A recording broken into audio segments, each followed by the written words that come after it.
Saudara pemirsa, sebelum menyampaikan firman Tuhan, saya ingin menyanyikan sebuah pujian bagi Tuhan dan untuk kemuliaan bagi nama-Nya.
Salam saudara pemirsa, selamat berjumpa kembali dengan kami dalam program Berita Pengharapan.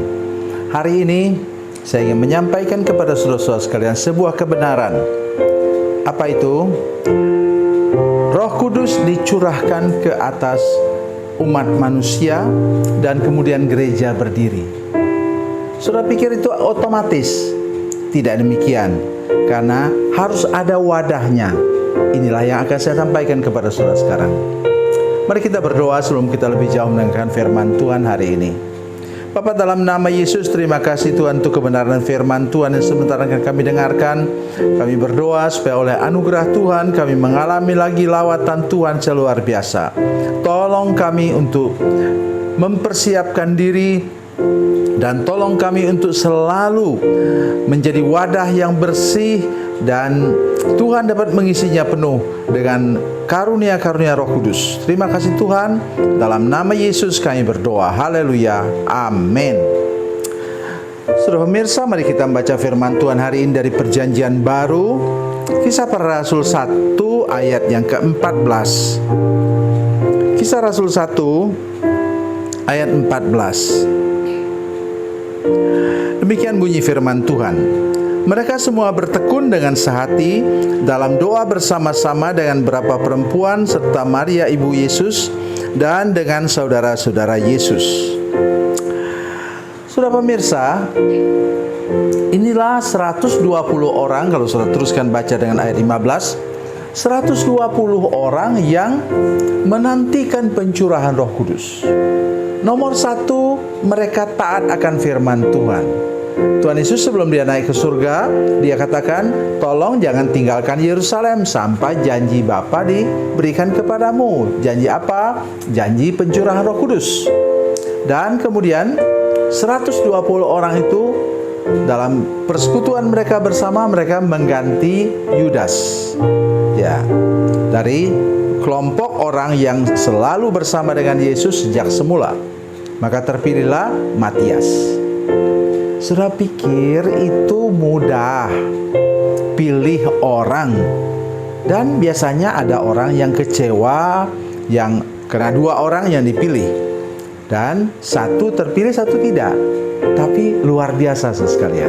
Itulah yang saya maksudkan. Bila gerejamu mau bertumbuh, bila persekutuanmu mau diberkati, hindarkan tadi apa? Perpecahan dari dalamnya. Karena perpecahan itu sama dengan bocor, ya. Kalau saudara tambahkan di situ berkat atau curahkan di situ air, ya yang bocor itu ya bocor. Ya. Itu seperti kutub pundi-pundi berlobang. Oleh sebab itu hari ini saya mengajar kita semua untuk mulai dari situ. Dan ayat yang kita baca tadi katakan apa? Persekutuan mereka itu disebut apa? Mereka semua 120 orang itu bertekun berdoa, sehati berdoa. Itulah kehidupan Kristen yang harmonis. Loh, kalau begitu bagaimana menyatukan kepala 120 orang itu? Mereka punya satu tujuan yang sama. Boleh jadi selera berbeda-beda. Kalau kita sekarang misalnya, satu mau makan roti, satu makan nasi, ya, atau satu suka sambal, satu tidak suka sambal. Bisa saja. Tetapi tujuan mereka untuk menyenangkan hati Tuhan atau menerima segala pengenapan berkat Tuhan itu harus disambut dengan hati yang apa? Hati yang terbuka dan bersih. Tidak boleh ada iri hati dan dengki di sana. Tidak boleh ada rasa cemburu di sana. Dan itu yang diperlihatkan oleh para murid. Mereka katanya bertekun sungguh-sungguh. Tapi sungguh-sungguh tidak cukup. Harus sehati. Harus harmonis. Itu yang paling cocok untuk kita katakan.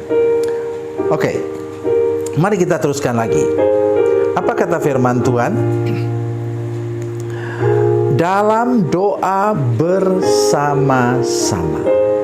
Bersama-sama. Ini persekutuan doa super raksasa ini. 120 orang berkumpul. Tetapi ada kabar baik yang luar biasa di sana. Apa? Disebutkan secara khusus sesudah Yesus mati di kayu salib, kemudian adik-adiknya Yesus secara manusia itu dan Maria kemudian bergabung dalam persekutuan. Sebelumnya mereka menolak Yesus, saudara sekalian, di Nazaret, termasuk saudara-saudaranya. Mereka bilang, loh, abang ini dapat kuasa dari mana? Abang ini kan tukang kayu yang bantu membesarkan kami kan? Mereka bukan tidak tahu berterima kasih, tapi mereka kaget begitu melihat Yesus bisa menyembuhkan orang sakit, mencelikkan mata orang buta, membuat orang lumpuh berjalan. Jadi mereka tidak siap untuk sesuatu yang luar biasa seperti itu. Tetapi puji Tuhan, sesudah Yesus mati di kayu salib, semuanya bersatu bersama-sama. Itu sebabnya mengapa saudara-saudara sekalian, pemirsa sekalian, seluruh jemaat yang sekarang menyaksikan program ini, tolong kita ingat bahwa bila kita semua memandang kepada salib itu, maka kita bisa bersatu. Kita mengabaikan semua perbedaan. Kita mengabaikan apa saja yang bisa membuat kita terpecah belah. Itu yang amat sangat penting untuk kita perhatikan hari ini. Kemudian apa kata firman Tuhan lagi? Bersama dengan beberapa perempuan serta Maria ibu Yesus dan dengan saudara-saudara Yesus. Kita kembali ke ayat 13. Setelah mereka tiba di kota, naiklah mereka ke ruang atas tempat mereka menumpang. Mereka itu ialah Petrus dan Yohanes, Yakobus dan Andreas, Filipus dan Thomas, dan berpasang-pasangan sampai selesai. Saudara pemirsa, mengapa ini ada hubungannya dengan persekutuan doa di bawah? Dalam ayat yang ke-14. Sebabnya ialah, saudara-saudara sekalian, tolong dengar baik apa yang saya katakan. Dulu pasangannya saudara. Saudara bisa baca pada waktu mereka baru dipanggil oleh Tuhan Yesus. Mereka itu bersama-sama waktu itu, saudara-saudara sekalian, mereka pasangannya Petrus dan Andreas, Yohanes dengan Yakobus, bersaudara-saudara. Tapi sekarang sudah berbeda. Mereka menjadi satu tim yang solid. Dari teman-temannya sendiri, mereka sudah tidak berdasarkan hubungan keluarga, tapi berdasarkan hubungan rohani. Itu yang harus saudara lakukan dalam persekutuan doa, dan saudara harus benar-benar hidup dalam persekutuan yang solid bersama dengan Tuhan, harmonis bersama dengan Tuhan, dan tidak boleh lain daripada itu.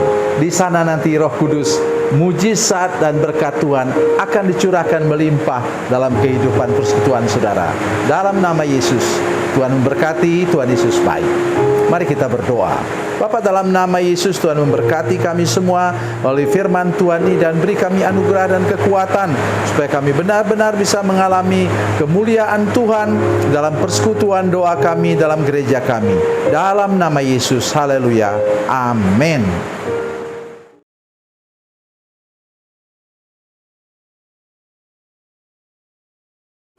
Salam saudara pemirsa, mengakhiri program ini saya mohon kepada saudara-saudara pemirsa sekalian untuk, bila saudara menyaksikan program ini melalui channel YouTube, maka tekan subscribe dan bunyikan lonceng.